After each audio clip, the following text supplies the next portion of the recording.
Most people I know would not make a gamble such as Gojo did in the most recent episode of Jujutsu Kaisen. Most people would use what these other individuals have said, and I'm going to quote a couple of cursed spirits with what they were talking about prior to Gojo using Infinite Void to save everybody in the 0.2 of a second to kill, I believe it was 299 cursed spirits. So essentially what Patchface says is Satoru Gojo isn't like Yuji Itadori. I know he's capable of cold logic. He probably assumes some degree of sacrifice is needed as he makes certain to exercise us. But with both the death count and the number of living people rising, the scales determining what degree is acceptable can no longer function. This thought was something that Patchface had. Whereas Gojo, he's like, all right, what can I do? How can I save everybody while making sure that nobody else dies in the process? And Jogo had a similar thought process to a certain extent where he's like, what you need to do right now is use Infinite Void to kill us and all the people here so you can save the people outside of your domain. But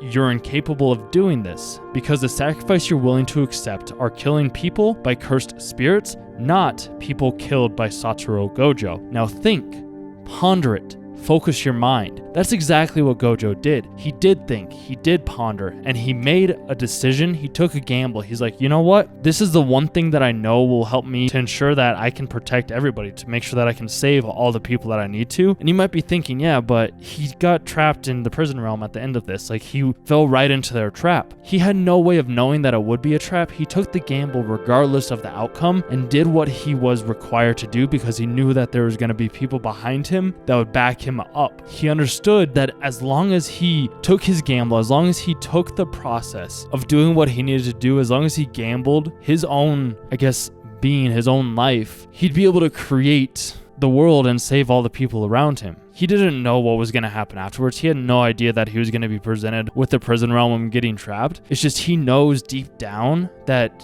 he's going to be okay. He understands that he has friends out there. Everybody's going to save him. He's the strongest. That's the thing. Most people don't believe that the strong need saving too, because they are so strong, because they have been through so much, because they have conquered every adversity that has ever come to them. And they're like, this person doesn't need our help. Like, he is the strongest. Like, what can we do for him? Sometimes all that person needs is a friend. Sometimes all that person needs is somebody to help, somebody to be there for them when nobody else ever has, because we are the strongest.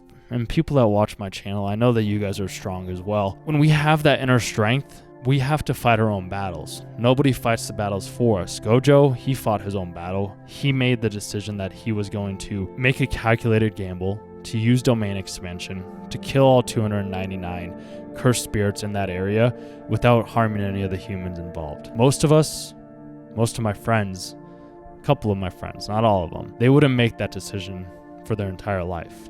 They wouldn't make a desperate gamble to save those around them, to save themselves, to save any aspect to pursue their dream even further. Even if that leads to getting trapped, there's going to be people that are going to support him along the way. And I want you guys to remember that no matter what somebody else is thinking, Patchface, Jogo, anybody else in your life, friends, family, even yourself, you're the one that gets to decide at the end of the day.